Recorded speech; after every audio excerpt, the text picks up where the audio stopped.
There were 5 espresso cups on the table and only 4 people sitting there. The fifth one? That was mine.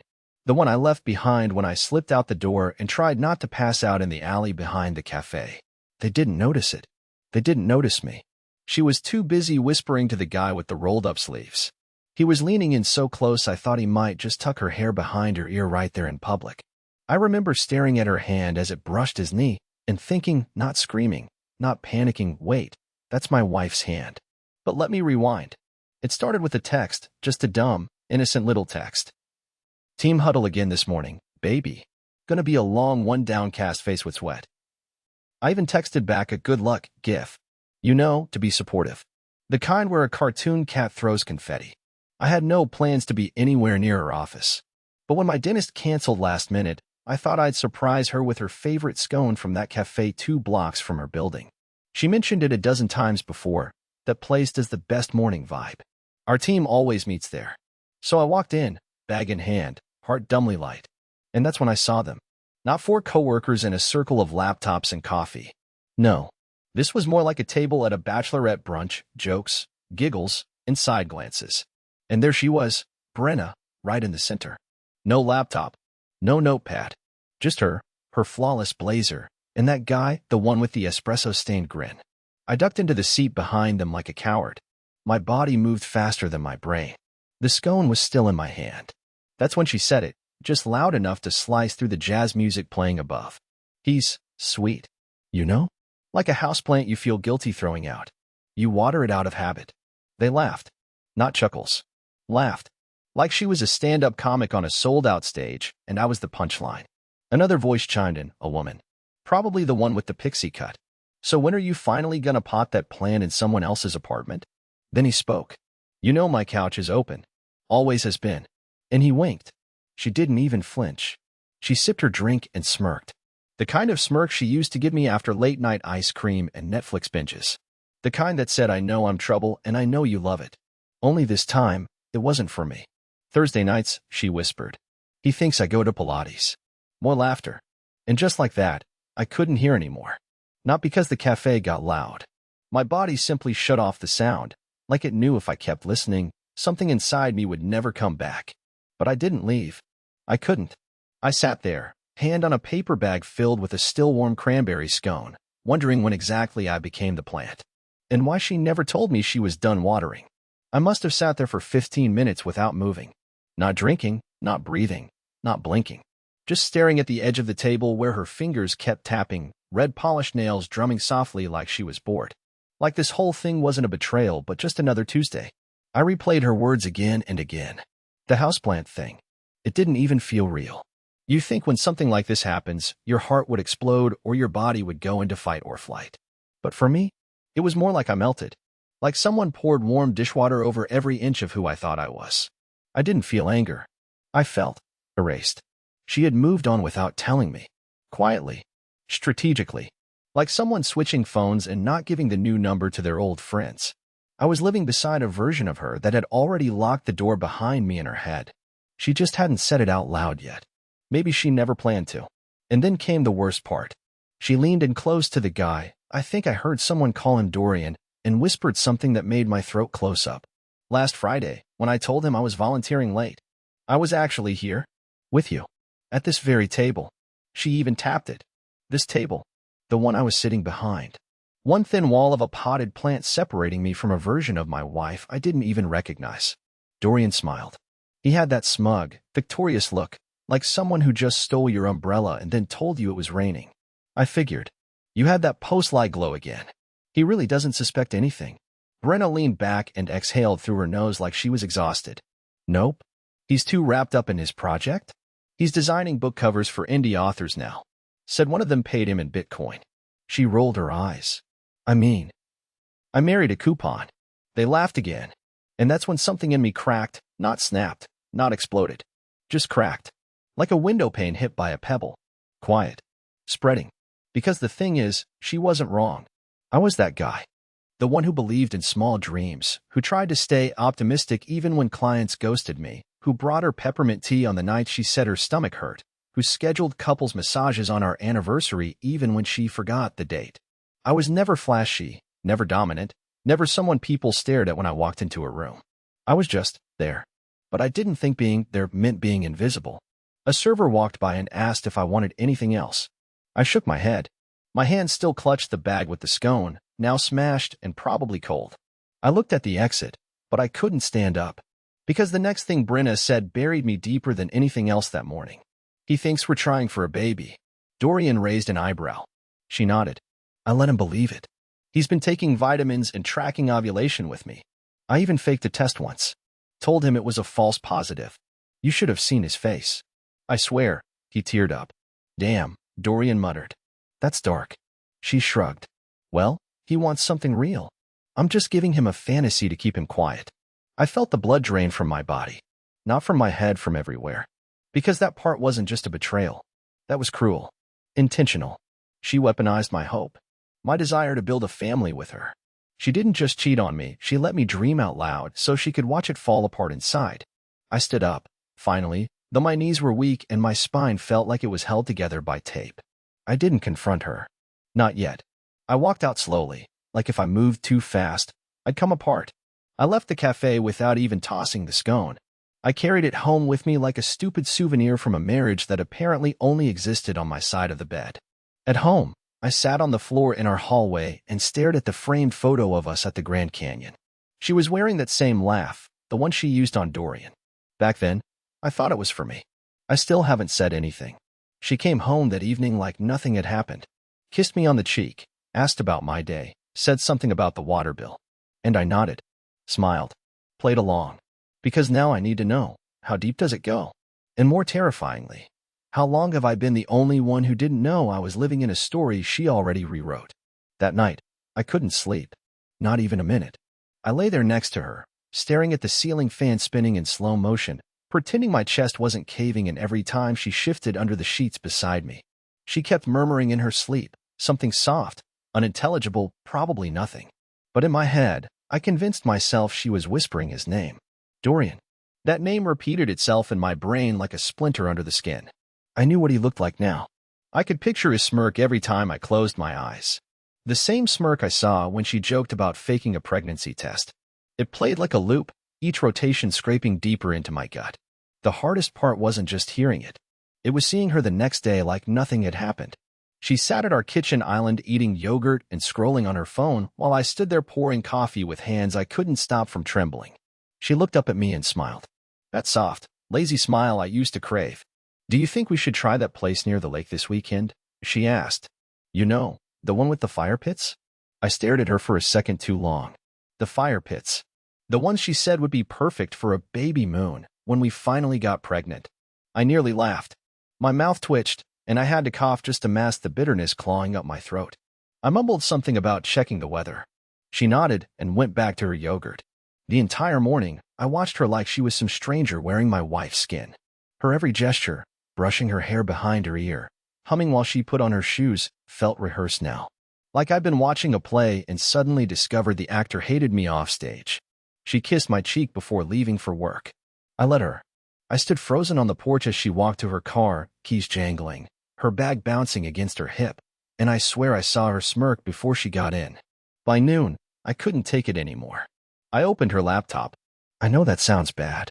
I'd never done it before. We'd always said we trusted each other, that passwords were pointless between soulmates. But she'd logged into everything, messages, emails, shared calendars, and I needed to know. I told myself it wasn't snooping. It was research. An autopsy of a relationship I hadn't realized had already died. I started with her calendar. Thursdays were blocked off for SB and CLSS, which I now understood was a joke. Then I found an event marked Sunset Strategy D. Recurring. Weekly. That was last Friday. That was him. I checked her emails. Most were harmless, work-related, boring. But tucked between two forwarded pitch decks was a message from a private Gmail account. The subject line read, Room 407 is booked. I left your favorite on the nightstand. Winky face. I opened it. No message body. Just an image. A photo of the room. The bed perfectly made, 2 wine glasses waiting on the windowsill. And on the nightstand, a small, black box familiar. Very familiar. Because I had given her that exact brand of perfume for our anniversary last year. She told me it was too strong and barely used it. But here it was, their scent for their little secret evenings. I sat there staring at that photo until my laptop battery died. Not because I was in shock, but because I had nowhere to place the grief. I wasn't even angry yet. I was embarrassed. Embarrassed that I was still holding on to a version of us that only existed in my head. Embarrassed that I thought she still reached for me in her sleep because she missed me, when really, it was just muscle memory. That kind of embarrassment stains deeper than betrayal. But it didn't end there. Later that evening, I decided I needed proof. Not just digital. Not just overheard words. I needed something undeniable. For me. For the man I used to be. For whatever was left of my spine. So I called in a favor. My cousin does building maintenance and knows a guy who installs cameras, discreet ones. I told him I wanted to monitor a leak in the guest bathroom. He raised an eyebrow, but didn't ask. 2 hours later, I had a tiny lens hidden behind the smoke detector and another in a vent above our bedroom. I felt disgusting. Like I was the villain in my own marriage. But I needed to see it. Needed to face the reality I was too cowardly to accept otherwise. And that's when the next Thursday arrived. She left in her workout gear. Tight, gray leggings and a sports bra under a zip-up hoodie. Hair tied up. Kissed me goodbye at the door and said, "Don't forget to water the plant on the balcony." I smiled. I watched her walk away. And then I opened the feed. She didn't go to the gym. She didn't even leave the neighborhood. What I saw next didn't just confirm the affair, it cracked open something deeper. Something so raw, I'm still not sure I've recovered. But that's for another part.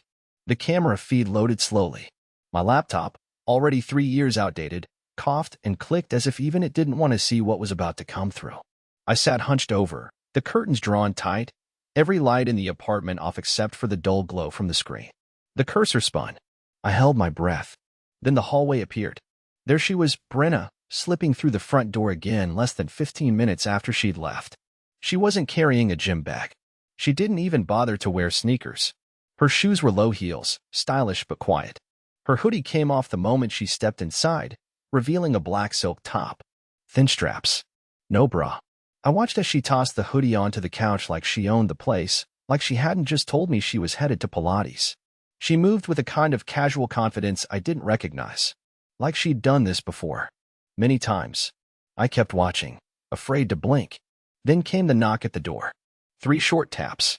She didn't even check the peephole. She opened the door like she was welcoming a pizza delivery she had prepaid for. And there he was, Dorian. In the flesh. Cocky smirk, hands in his pockets, dressed like someone who didn't fear consequences. He kissed her on the mouth without hesitation, and she pulled him in by the collar like they were a couple in a hotel room, not the living room where she and I celebrated Christmas 6 months ago with cocoa and matching pajamas.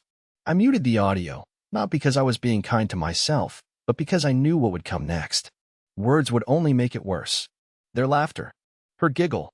The same one she used when I showed her my new sketch designs. I didn't need to hear it again, not when I could see everything I needed to see. She led him down the hallway, the same hallway we painted together last summer. I could still remember her in paint-stained shorts, teasing me with the roller brush. And now? That memory felt like it belonged to a completely different life. A different woman. When they entered the bedroom, I wanted to look away. I really did. But I watched. Not out of some twisted curiosity, but because I was trying to wake up from what felt like a bad dream, the kind where you scream but no sound comes out. I watched her press him against our dresser. I watched her laugh again. I watched her touch him the way she hadn't touched me in months. They didn't even bother closing the curtains. That part hit harder than I expected. Because we lived on the 2nd floor, facing a row of other apartments. She didn't care if anyone saw. That was how safe she felt in her betrayal. How confident she was that I'd never discover the version of her that existed behind my back. And the worst part? She wore the necklace I gave her on our 4th anniversary. The one I spent an entire paycheck on because she said she never had anything truly elegant before. She wore it like armor while undressing for another man. The video lasted 33 minutes. I watched every second.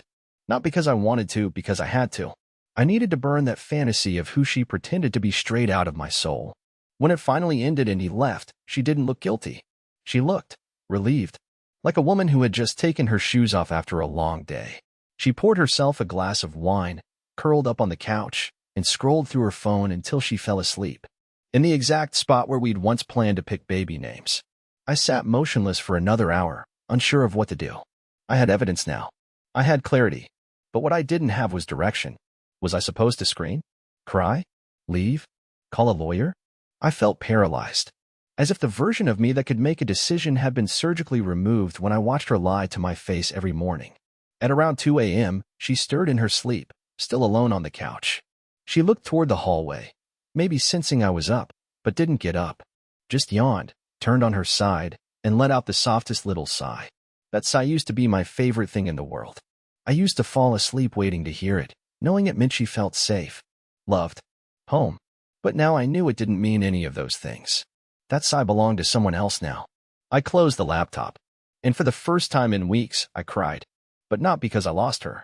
Because I finally saw how long I'd been clinging to someone who was never really mine at all. By the next morning, something inside me had shifted. I wasn't better. I wasn't brave. But I wasn't numb anymore either. There was movement again, a quiet flicker, like the air before a storm.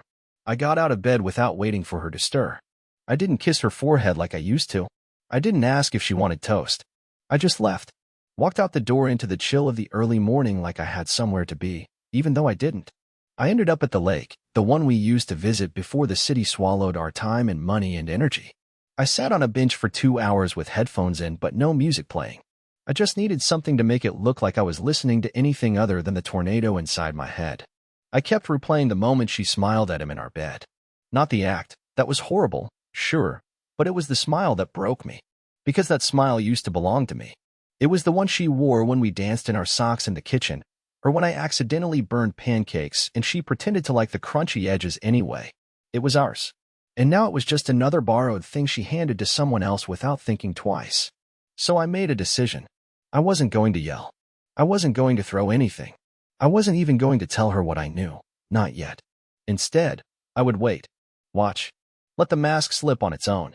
Because I needed her to show me who she really was when no one was watching. I needed to trap the lie, not just uncover it.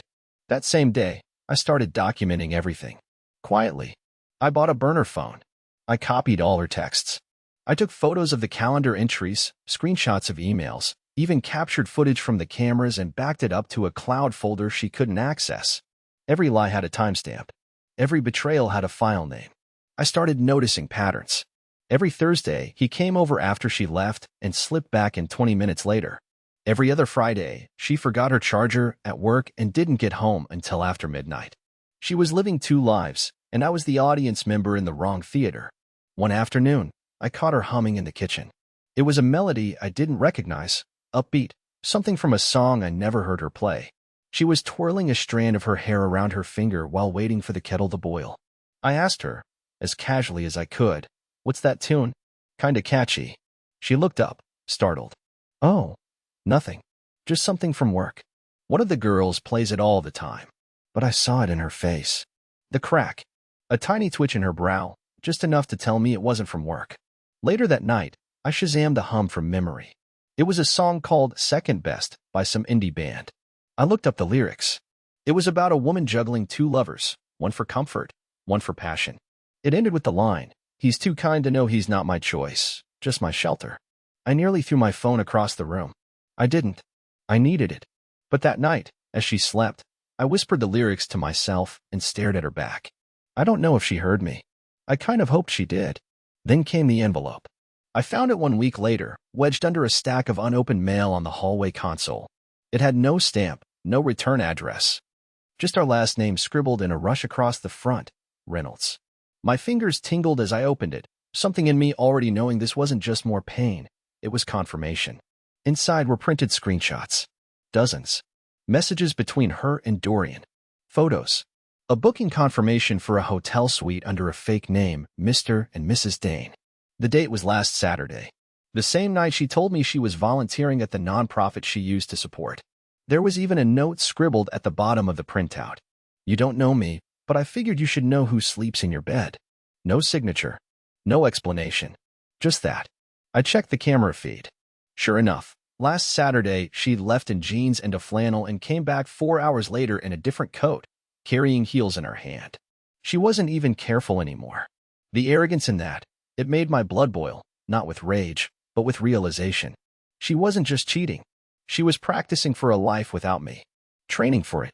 And for the first time, I realized I wasn't heartbroken anymore. I was preparing. It was a Tuesday when I decided how it would end. Not a dramatic day, not a stormy sky, not some anniversary or significant date that might justify what came next. Just an ordinary, gray Tuesday. She was upstairs curling her hair for a meeting, singing faintly to herself while I sat in the garage staring at the cardboard box I had filled the night before, files, receipts, copies of the videos, my old journal with her name scribbled in 100 places. It was all there, every piece of evidence wrapped in silence. For days, I had been imagining every version of the confrontation, the table flip, the scream fest, the tears. But none of those felt right. They didn't feel like me. I wasn't the man who threw things or raised his voice. I was the man who handed her a second coffee because I knew she'd forget to eat. The man who folded her laundry while watching YouTube tutorials on how to stop being too sensitive. I didn't want revenge. I wanted truth. I wanted a moment where she wouldn't be able to smile her way out of it. And I knew where it had to happen, in front of someone else. Not because I needed witnesses, but because I needed her to be unable to lie. Not with someone there who knew both of us, who knew what our love used to look like. That's why I invited her mother over. A soft, innocent text. Would love to cook dinner for you this week. Maybe Thursday? Been too long. She said yes within 5 minutes. Sent a heart emoji. Called me sweet. Thursday came fast. Brenna wore a cranberry-colored dress, soft fabric that hugged her curves and caught the light in all the ways she used to only care about when we had date nights. Her makeup was perfect. Lipstick matched the wine bottle she brought home. Her mother, Gloria, arrived with a pie, hugged me too long, and kept patting my shoulder like she knew I hadn't been okay but didn't have the words. We sat around the table. I'd made her favorite, butternut squash ravioli. Brenna complimented the seasoning. Gloria asked how the baby planning was going. That's when the air started to thin. Brenna smiled with her teeth, the way she always did when she was uncomfortable. We're still talking about it, she said. Timing's everything. I nodded, pushed my chair back slightly. Yeah, timing, I echoed. And trust. They both looked at me. I stood, walked over to the buffet drawer, and pulled out the envelope, not the original one from the anonymous sender, but my copy. Neatly sealed. Tidy. Intentional. I placed it on the table between Brenna and her mother. Brenna blinked. What's that? I looked at her mother. I think it's time someone else sees the truth, too. Gloria hesitated. Then, is this? Open it, I said softly. Please. Brenna reached for it, but I raised a hand. Not you. Let her see it first. Her mother picked it up, slowly tore it open, and began flipping through the pages. Her lips pressed tighter with every photo, every message, every screenshot of fake hotel bookings and deleted text resurrected from the grave.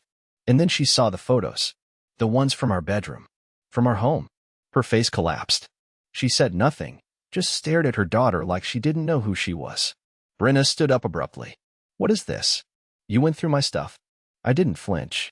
No. I watched the truth walk into my house and undress itself without shame. I just made sure it had a name and a timestamp. Gloria looked horrified. You told me you were working late. You said you were volunteering, Brenna. Her voice cracked on the name. It wasn't anger. It was confusion. Disappointment. Like she had just discovered her daughter was someone entirely different than the girl she raised. Brenna's eyes darted between us. This is insane. You're both attacking me now. You've been lying to everyone, I said. To your mother. To me. To yourself.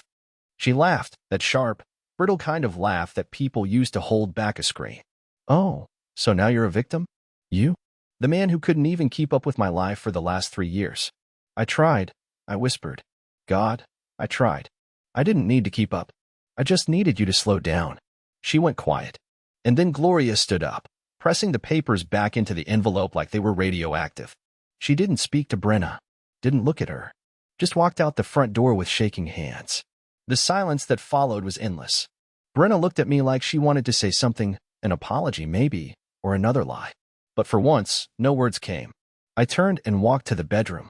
And for the first time in my life, I locked the door from the inside. She knocked once.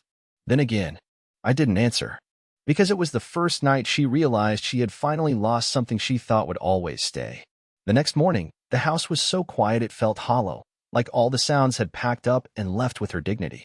I woke up before the sun, stiff from sleeping on the edge of the mattress like I was afraid of contaminating myself with the memory of her. My phone was blinking, a message from Brenna. Just one word. Please. No punctuation. No explanation. No apology. She had slept on the couch, or at least that's where I assumed she was. But when I stepped out into the hallway, I found the blanket crumpled, the pillow half hanging off the armrest, and no sign of her. The front door was locked from the inside. Her car keys were still on the hook. I stood there for a few minutes, thinking maybe she was in the shower, maybe trying to avoid another confrontation. But she wasn't anywhere. She had simply disappeared. I didn't call her.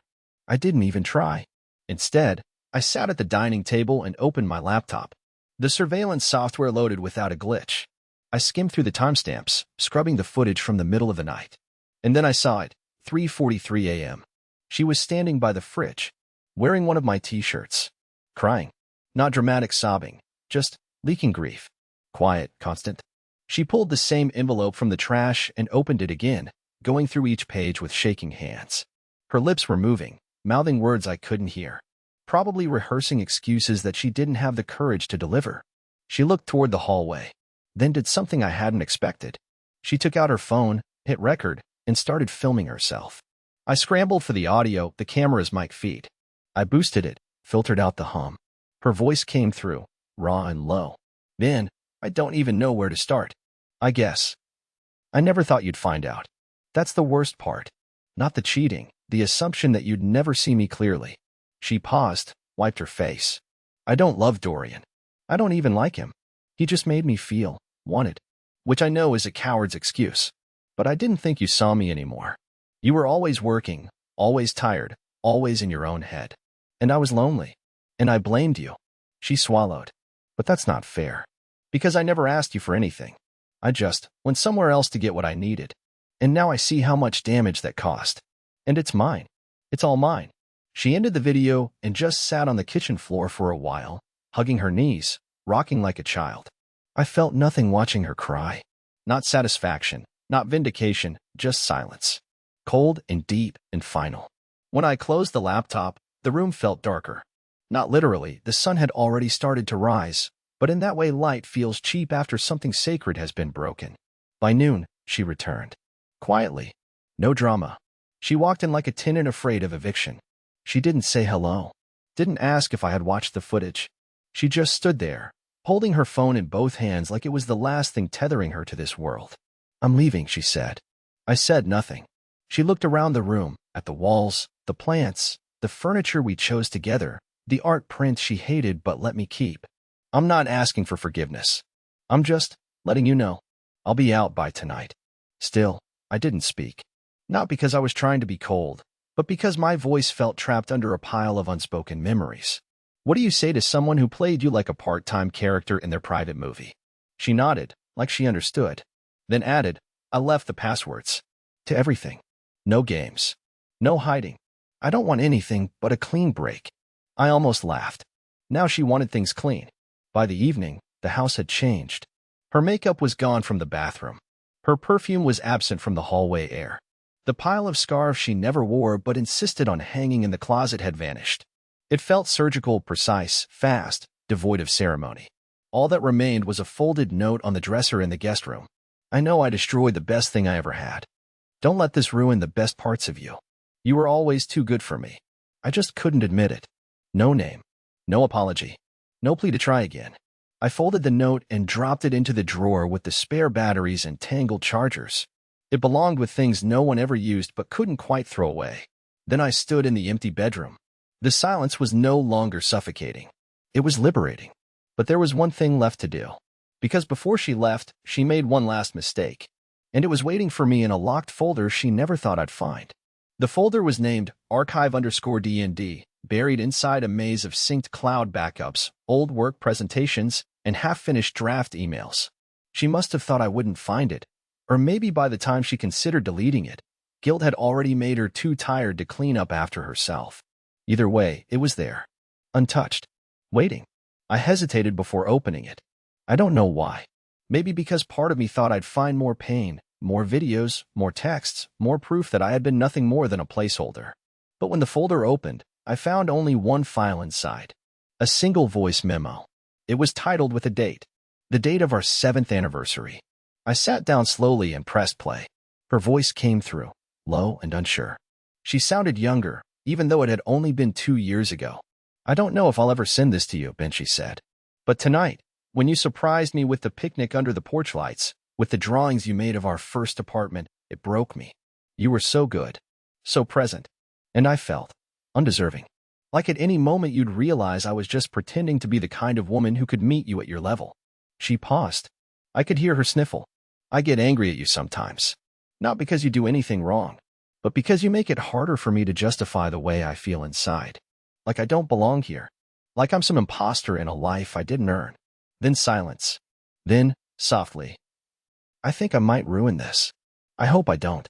But if I do, please know it was never because you weren't enough. It's because I didn't believe I was. The audio cut off. No goodbyes. No dramatic piano music. Just the click of her stopping the recording. I sat there for a long time after that. Not crying. Just thinking. It didn't excuse what she did. It didn't undo the betrayal or make the lies less sharp. But it shifted something. Not for her, for me. It reminded me that sometimes, the people who hurt us the most aren't cruel by nature. They're just broken in places they never bothered to heal. And when they bleed, they end up cutting everyone close. And maybe, for the first time in my life, I wasn't angry about that. I was just done carrying it. So I took everything, the files, the evidence, even the note she left, and I burned them. Not out of revenge. Not out of rage. But to make space. Real space. Because in the weeks that followed, I started over. I changed the locks. Painted the bedroom. Bought new sheets, ones in a color I actually liked. I let sunlight back in through the windows and music back into my mornings. I reached out to old friends, took a job offer I'd been too afraid to say yes to, and finally bought the hiking boots I'd kept in an online shopping cart for 9 months. And one morning, as I stood on the shore of that lake she never really loved, coffee in hand and wind biting at my face, I realized something. I had survived. Not just the heartbreak, not just the deceit, but her. And even more important, I was starting to remember who I was before I let someone else define my worth. A few months later, I met someone. I wasn't looking for it, wasn't trying to fix myself with another relationship. But there she was, bright, a little awkward, and disarmingly honest. She asked me, on our second date, what the hardest thing I'd ever lived through was. I told her the truth. And she didn't flinch. She just smiled, squeezed my hand, and said, "That means you've already done the hardest part. Now you just get to be."